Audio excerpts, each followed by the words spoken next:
আসসালামু আলাইকুম আরহামতুল্লাহ। আমরা যারা নতুন জমি বা ফ্ল্যাট কিনে থাকি সেই সমস্ত নতুন ক্রেতাদের মধ্যে কিন্তু অনেকেই এই জমি কষ্টের টাকা দিয়ে জমি বা ফ্ল্যাট কিনে বড় ধরনের ভোগান্তির মধ্যে পড়ে যায়।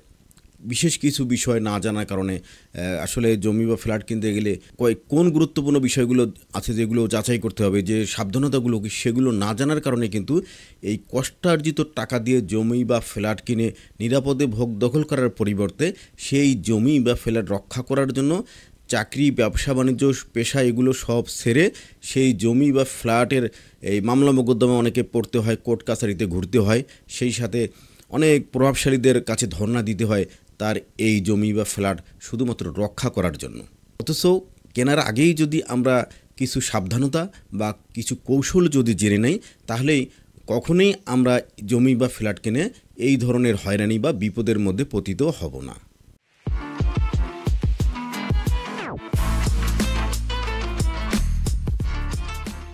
আমরা সবাই জানি যে জমি বা ফ্ল্যাট কেনার ক্ষেত্রে আমরা রেকর্ড যাচাই করি। এই রেকর্ড যাচাইয়ের ক্ষেত্রে সচরাচর আমরা যে বিষয়গুলো দেখি তার বাইরে কিছু গুরুত্বপূর্ণ সাবধানতা কিন্তু আমি আজকে আপনাদেরকে বলে দিচ্ছি। প্রথমটি হচ্ছে, যখন আপনি CS, SF, BS, RS, city record যে কোনো ধরনের রেকর্ড যাচাইয়ের ক্ষেত্রে প্রথমে আপনি যে জমিটি কিনবেন সেই জমিটির শ্রেণীটি খেয়াল করবেন, যে ওই দাগের শ্রেণীটি কী রয়েছে। যদি খাল, বিল, নালা, কবরস্থান, শ্মশান এরকম কোনো জনস্বার্থ সংশ্লিষ্ট কোনো শ্রেণী থাকে, তাহলে সেই দাগের জমি কেনা থেকে আপনি বিরত থাকবেন। আরেকটি হচ্ছে যে যৌথ খতিয়ানের ক্ষেত্রে মালিকের হিস্সা এবং অংশ সঠিকভাবে নির্ণয় করতে হবে। সেটি কী হচ্ছে যে খতিয়ানে ধরুন মালিক রয়েছে 4 জন, তাদের প্রত্যেকের নামের পাশে বর্ণিত হিস্সার সাথে বিকৃত দাগের জমির পরিমাণ আপনি আগে ক্যালকুলেট করে নেবেন, তারপর সেই জমি, সেই মালিকের জমি কেনার বিষয়ে আপনি সিদ্ধান্ত নিতে পারেন। আমি একটু প্র্যাকটিক্যাল উদাহরণ দিয়ে আপনাদের দেখাই। এতে দেখুন, খতিয়ানে কিন্তু দাগের পাশেই দাগের শ্রেণী লেখা থাকে, দাগের জমির রকম বা সরাসরি শ্রেণী লেখা থাকে, সেটি কিন্তু খতিয়ানের দাগের পাশেই লেখা থাকে, সেই শ্রেণীটি আপনি আগে নিশ্চিত হয়ে নেবেন। এরপর আমি যেটা বললাম যে যৌথ খতিয়ানে যে একাধিক মালিকের ক্ষেত্রে দেখবেন যে মালিকের নামের পাশে কিন্তু আবার মালিকের অংশগুলো লেখা থাকে। এই মালিকের নামের পাশে বর্ণিত হিস্সা সাথে দাগে মোট জমির পরিমাণ ক্যালকুলেট করে ওই মালিক যতটুকু জমি বিক্রি করতে চাচ্ছে তা তার পাওনা রয়েছে কিনা সেটি আপনি যাচাই করবে, পরবর্তী সিদ্ধান্ত নেবেন। এরপর আপনি রেকর্ডের সংক্রান্ত যে সাবধানতা, সেটি হচ্ছে দাগের মোট জমির পরিমাণ যাচাই করতে হবে। আমি উদাহরণ দিই, ধরুন একটি দাগে জমি রয়েছে 50 শতক, আপনি যে মালিকের কাছে জমি কিনবেন সেই খতিয়ানের জমি আছে 40 শতক, ওই দাগের যে অবশিষ্ট 10 শতক জমি কোন খতিয়ানে কার নামে রয়েছে সেটিও কিন্তু আপনাকে নিশ্চিত হতে হবে।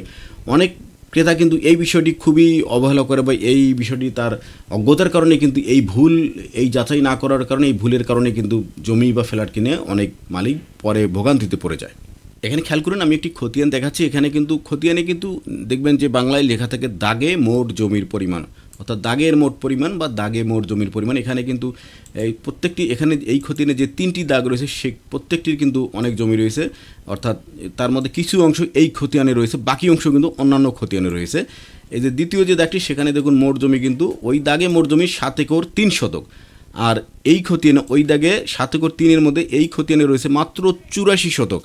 তাহলে এই যে 7 একর 3-এর মধ্যে 84 শতক এই খতিয়ানে, বাকি জমিগুলো কোন কোন খতিয়ানে কার নামে, ওই দাগে জমি কিনতে হলেও কিন্তু আপনাকে সেই বাকি খতিয়ানগুলো মিলাই নিতে হবে, নাইলে কিন্তু এই ভুল যদি আপনি করেন পরে কিন্তু আপনি বিপদে পড়বেন। এরপরে যে সাবধানতা, সেটি হচ্ছে যে জমিটি কিনতেছেন সেই দাগে সরকারি স্বার্থ আছে কি না, অর্থাৎ সে দাগে কোনো খাস, অর্পিত, পরিত্যক্ত, লাওয়ারিশ, বনভূমি বা অন্য কোনো সরকারি সংস্থার জমি রয়েছে কিনা সেটি কিন্তু আপনাকে স্থানীয় ভূমি অফিস থেকে যাচাই করে নিতে হবে। রেকর্ড সংক্রান্ত বিবরণ যাচাই করার পর আপনি যে বিক্রেতা আপনার কাছে জমি বিক্রি করবে সেই বিক্রেতা যদি দলিল মূল্যে মালিক হয়, তাহলে নিম্নের কয়েকটি বিষয় কিন্তু আপনাকে যাচাই করতে হবে। সেটি হচ্ছে যে যদি সিএস থেকে সম্ভব না হয়, তাহলে অন্ততপক্ষে এসএ রেকর্ডেতে সর্বশেষ রেকর্ড পর্যন্ত মালিকানার ধারাবাহিকতা আপনাকে যাচাই করতে হবে। এরপর বিক্রেতার মালিকানার সপক্ষে যে কটি দলিল রয়েছে তার প্রত্যেকটি দলিলের তফসিলে খতিয়ান, দাগ, জমির পরিমাণ এগুলো সঠিক রয়েছে কিনা তা কিন্তু আপনাকে তুলনামূলক যাচাই করতে হবে। অর্থাৎ যে বিক্রেতা আপনার কাছে জমি কিনলো তিনি সর্বশেষ যে এসএ রেকর্ড থেকে ধরুন 3টি বা 4টি ভায়া দলিলের মাধ্যমে তিনি মালিকানা লাভ করেছেন, সেই প্রত্যেকটি দলিলের তফসিল এবং আপনার বিক্রেতার যে সর্বশেষ দলিলের তফসিল, সেই তফসিলে কিন্তু সবগুলো দাগ, খতিয়ান, মানে আপনি যে দাগে জমি কিনতে চাচ্ছেন সেই খতিয়ান, সেই দাগ, সেই জমির শ্রেণী এগুলো কিন্তু সবগুলো দলিলের তফসিলই আপনি একটু টালি করে দেখবেন যে আসলে সঠিক রয়েছে কিনা। এরপরে আপনার দলিলে দাতার নাম, পিতার নাম, মাতার নাম, ঠিকানার সাথে সংশ্লিষ্ট খতিয়ান এবং জাতীয় পরিচয়পত্রের সাথে মালিকের নাম, পিতার নামের সাথে গরমিল রয়েছে কিনা এটিও যাচাই করতে হবে।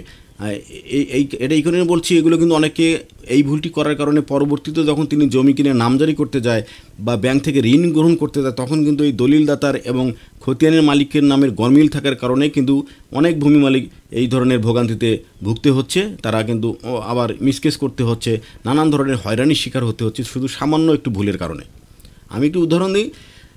দেখুন, এখানে যদি খতিয়ানের মালিকের নাম থাকে মোছাদ্দেক রহমান কিন্তু দলিলে রয়েছে মোকাদ্দেস রহমান, এটা কিন্তু খুবই সূক্ষ্মভাবে আমরা খেয়াল করতে হবে যে আপনার দলিলদাতা হলো মোছাদ্দেক রহমান কিন্তু তার খতিয়ানের মালিক মোছাদ্দেক রহমান রয়েছে, কিন্তু যখন দলিল করে দিল তখন তার নাম রয়েছে মোকাদ্দেস রহমান। এই নামের যে বিভ্রাট বা পিতার মাতার নামের বিভ্রাট হলেও কিন্তু আপনি পরবর্তীতে কিন্তু বড় ধরনের ভোগান্তিতে পড়ে যাবেন।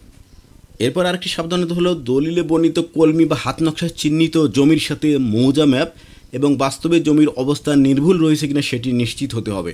প্রত্যেকটি দলিলের পাশে তফসিলের পরে এটা খেয়াল করবেন, একটি কিন্তু স্কেচ ম্যাপ বা হাত নকশা দেওয়া থাকে বা কলমির সাথে যেটাই বলি, অর্থাৎ আপনি কোন জমিটি কিনলেন সেটি কিন্তু ওখানে স্পেসিফিকভাবে দেখানো হয়।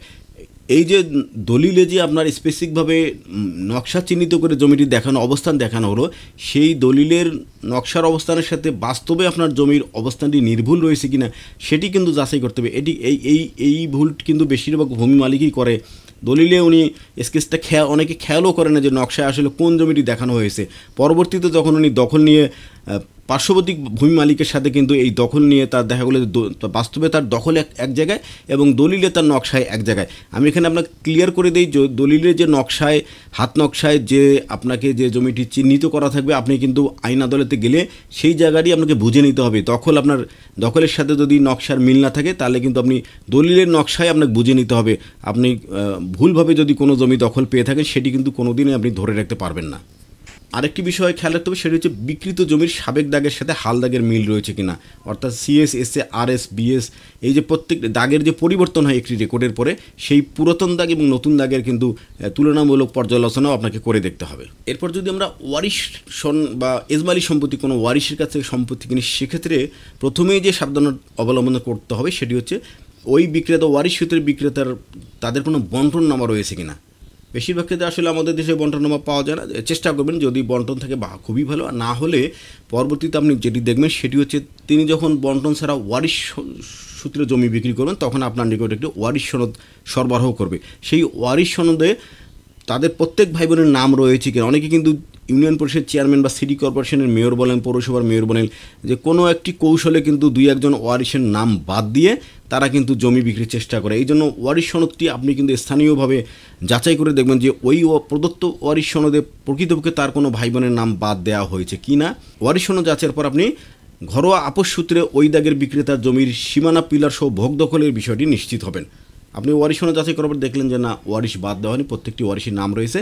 এরপর আপনি ওয়ারিশদের সঙ্গে কথা বলার চেষ্টা করবেন এবং তাদের মধ্যে কোনো ঘরোয়া আপোষ মীমাংসার মাধ্যমে এই যে বিক্রেতা জমিটি ওয়ারিশ যে বিক্রি করতে চাচ্ছে তার ওই জমিটুকু আলাদাভাবে নির্ধারণ করা আছে কিনা এবং ওই জমিটুকু দখল নিয়ে অন্য কোনো ওয়ারিশের সাথে তার কোনো বিরোধ রয়েছে কিনা এই বিষয়টি আপনি নিশ্চিত করবেন।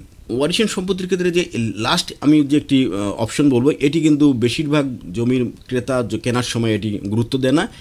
এই ভুলটি করার কারণে কিন্তু অনেকে ওয়ারিশের জমি কিনে বড় ধরনের বিপদে পড়ে থাকে। সেটি হচ্ছে যখন আপনি যেদিন কোনো ওয়ারিশের কাছ থেকে জমি রেজিস্ট্রি করে নেবেন সেই দিন ওই ওয়ারিশন বিক্রেতার কমপক্ষে একজন শরিককে সাক্ষী বা শনাক্তকারী হিসেবে দলিলে রাখবেন। আপনি দেখবেন দলিলে কিন্তু সাক্ষী থাকে 2-3 জন এবং শনাক্তকারী থাকে। আপনি যেহেতু ওয়ারিশন সম্পত্তি কিনছেন তখন ওয়ারিশদের অর্থাৎ যার জমি কিনছেন তার ওয়ারিশ হিসেবে তার যে ভাই রয়েছে যে কোনো একজন কমপক্ষে একজন ভাইকে সাক্ষী বা শনাক্তকারী হিসেবে আপনি যদি দলিলে রাখতে পারেন তাহলে ভবিষ্যতে এই ওয়ারিশ সম্পত্তি কিনে আপনি কিন্তু কোনো ধরনের ঝামেলা পড়বেন না। অন্য ওয়ারিশরা যদি দলিল বাতিলের মামলাও করে তাহলে সেই দলিল আপনার কখনোই বাতিল হবে না, কোর্ট আপনার পক্ষে রায় দিয়ে দিবে। এরপর কিছু কমন বিষয় দেখতে হবে যে আপনি সরাসরি কোনো জমি কিনবেন না। একটি জমি যখন আপনি ডকুমেন্টসগুলো যাচাই করার পর আপনি স্যাটিসফাই হলেন জমিটি কিনতে যাবেন, তখন বিক্রেতার সাথে দাম দর ঠিক করে চূড়ান্ত আলোচনার সাপেক্ষে বায়না দলিল সম্পাদন করবেন এবং এই বায়না দলিল সম্পাদনের পর একটি জাতীয় এবং একটি স্থানীয় পত্রিকায় বিজ্ঞপ্তি প্রকাশ করবেন এবং সেই পত্রিকার কপি অবশ্যই আপনি সংরক্ষণে রাখবেন।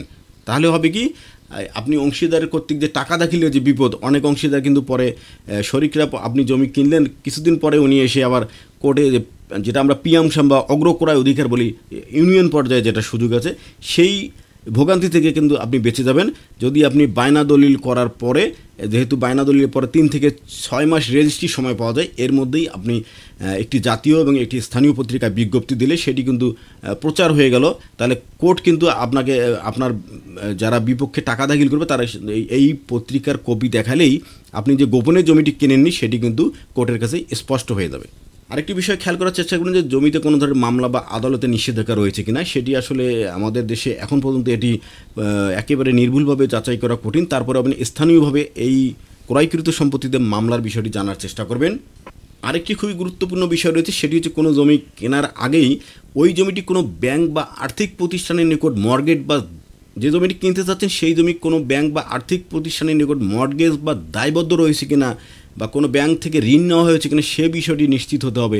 এর জন্য আমি একটি কৌশল বলি সম্মতি ভূমি মালিকরা, সেটি হচ্ছে যে আপনার বিক্রেতার জাতীয় পরিচয়পত্র এবং মোবাইল নম্বরের সাহায্যে কিন্তু যে কোনো ব্যাংকে একটি নির্ধারিত ফি জমা দিয়ে সিআইবি রিপোর্ট সংগ্রহের মাধ্যমে আপনি কিন্তু বিষয়টি জানতে পারবেন যে আসলে ওই বিক্রেতা আপনার জমি বিক্রি করার আগে অন্য কোনো ব্যাংকের কাছ থেকে সে বন্ধক বা ঋণ গ্রহণ করেছে কিনা। এটি কিন্তু আপনি সিআইবি সংগ্রহের মাধ্যমে সহজেই জানতে পারবেন। এটি কিন্তু খুবই ইম্পর্টেন্ট জমি কেনার ক্ষেত্রে। এই বিষয়টি কিন্তু অনেক জমি মালিক জমি কেনার জন্য অনেক যাচাই বাছাই করে, কিন্তু এই ব্যাংকের ঋণ রয়েছে কিনা এই বিষয়টি কিন্তু অনেকে যাচাই করে না। এবার আমি ফ্ল্যাট কেনার ক্ষেত্রে কয়েকটি সাবধানতা বলবো। ফ্ল্যাট কেনার ক্ষেত্রে পূর্বে যে সাবধানতাগুলো সেগুলো তো, কারণ ফ্ল্যাটটি একটি জমির উপর অবস্থান করে, সুতরাং জমি কেনার সাবধানতাটা আগেই দেখতে হবে। এরপর আগে যেহেতু ফ্ল্যাট একটি স্পেস বা ফ্লোর বা ফ্ল্যাট যদি কেনেন তাহলে বাড়তি কিছু সতর্কতা বা সাবধানতা আপনাকে দেখতে হবে, বা যে ভুলগুলো করা যাবে না সেই কয়েকটি সাবধানতা আমি এখন আলোচনা করব। ফ্ল্যাট কেনার ক্ষেত্রে প্রথমেই যে সাবধানতা অবলম্বন করবেন সেটি হচ্ছে যে কোম্পানি বা ডেভেলপারের কারণ নিকট থেকে আপনি প্লট বা ফ্ল্যাট কিনবেন সেই কোম্পানি রিহ্যাবের তালিকাভুক্ত কিনা সেটি আগে জেনে নেবেন।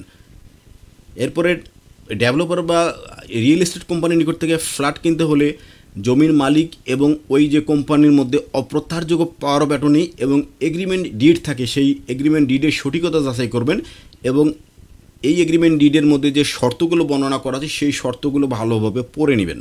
এরপর যে কোম্পানির কাছ থেকে আপনি প্লট বা ফ্ল্যাট কিনবেন সেই কোম্পানি বা ডেভেলপার ইতিপূর্বে গ্রাহকদের নির্ধারিত সময়ের মধ্যে ফ্ল্যাট বুঝে দিয়েছে কিনা সে বিষয়টি ভালোভাবে খোঁজখবর নেবেন। ধরেন আপনি একটি রিয়েল এস্টেট বা হাউজিং কোম্পানির কাছ থেকে ফ্ল্যাট কিনবেন, সেই কোম্পানির রেপুটেশন সুনাম আপনি আগেই একটু যাচাই করে নেবেন। তাদের এর আগে কতগুলো প্রকল্প রয়েছে বা কতগুলো তারা ফ্ল্যাট অ্যাপার্টমেন্ট তারা গ্রাহকদেরকে সঠিক সময় বুঝিয়ে দিয়েছে কিনা সেই বিষয়টি কিন্তু আপনি একটু সময় ব্যয় করলে কিন্তু সেটি আপনি সহজেই জানতে পারবেন।